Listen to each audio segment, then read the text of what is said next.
कांग्रेस के वरिष्ठ नेता नाना पटोले इस वक्त हमारे साथ हैं।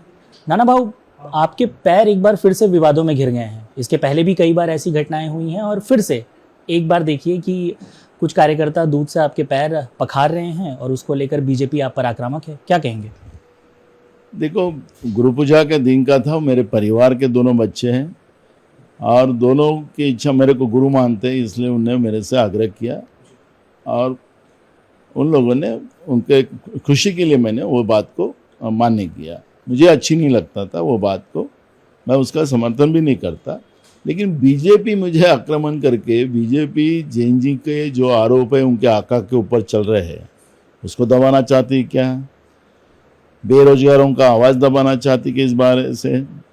दूसरा, महंगाई बढ़ रही है उसके बारे में वो डाइवर्ट करना चाहते हैं क्या? किसानों की फसल खरीदी उसको अभी तक पैसे इन लोगों ने दिए नहीं, वो बात को घुमाना चाहते हैं क्या?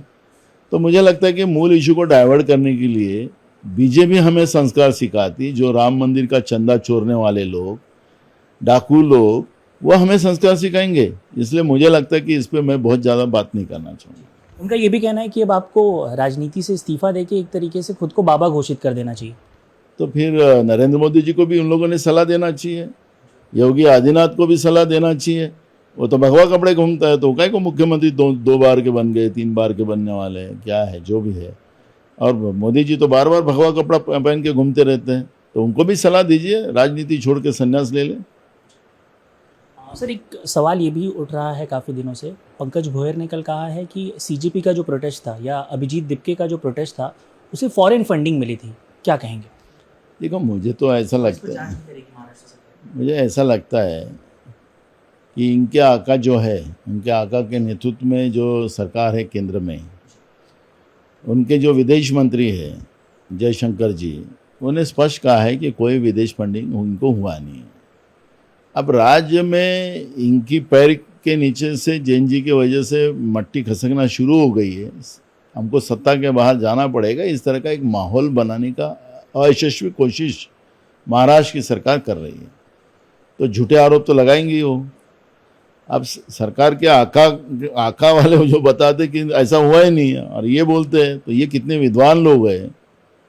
जैसे प्रधानमंत्री जी बोलते हैं हमारे पास बहुत विद्वान लोग हैं, तो ये विद्वान लोग हैं उनके हिसाब से। तो मुझे लगता है कि जो बात में दम नहीं, इनके पैर के नीचे की मट्टी खिसकना शुरू हुई, उसके आधार पे ये लोग स्टेटमेंट कर रहे हैं। पीएम रात को काफ़ी ज़्यादा एक्टिव हो गए हैं, सोशल मीडिया पर अब पोस्ट उनके आ रहे हैं। क्या प्रतिक्रिया होगी? क्या पता नहीं है, हम लोग को जांच करना पड़ेगा। 8 बजे वाले अभी 12 बजे कैसे आ गए हैं? वो प्राइम टाइम उनने कैसा खो दिया, रात के 12 बजे कैसे शुरू कर दिए? और वो सीधा जिस तरह से प्रधानमंत्री ट्रोल हो रहे, मेरे को अच्छी नहीं, हमें अच्छा नहीं लग रहा है। देश के प्रधानमंत्री आखिरी हो, लेकिन वो रात के 12 बजे क्यों एक्टिव है, उसको उसकी जांच बिठाना पड़ेगा। सर, अब आज तो फ्रेंडशिप डे भी है और प्रधानमंत्री काफ़ी दिनों से युवाओं को अप्रोच कर रहे हैं। आप क्या कहेंगे सर? विपक्ष भी दोस्ती कर ले?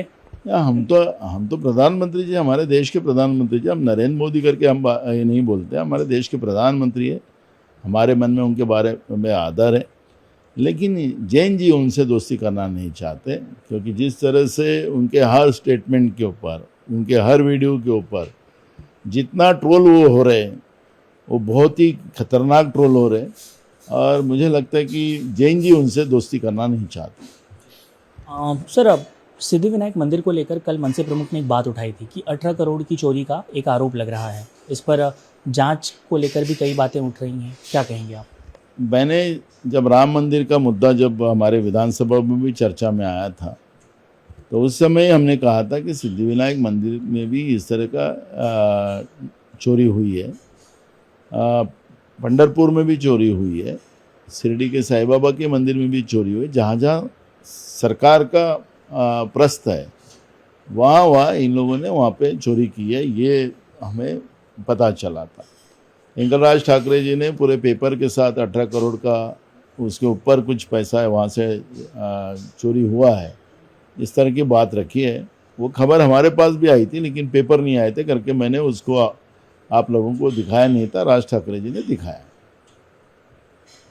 सर, अब इतने दिनों से ये जो घटनाएं हो रही हैं, ख़ास तौर पर सीजेपी प्रोटेस्ट को लेकर, युवाओं के प्रोटेस्ट को लेकर प्रधानमंत्री लगातार ये कोशिश कर रहे हैं कि युवाओं से कनेक्ट करें।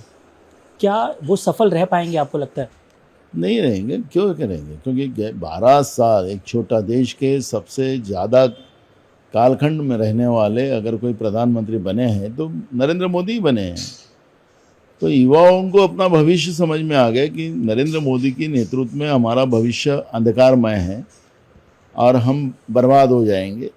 और इसलिए 12 साल में जो प्रधानमंत्री इस देश के युवाओं के लिए और आने वाली जनरेशन के लिए कुछ नहीं कर सका, वो सिर्फ कुछ विशिष्ट लोगों के लिए काम किया है, वो प्रधानमंत्री पे अब युवाओं का भरोसा नहीं रहा है। ये बात स्पष्ट होती है सोशल मीडिया पे, जो बातें आप देख रहे हैं उसके आधार पे ये तय किया जाता है। और इसलिए युवा अब नरेंद्र मोदी पे विश्वास करने के लिए तैयार नहीं है।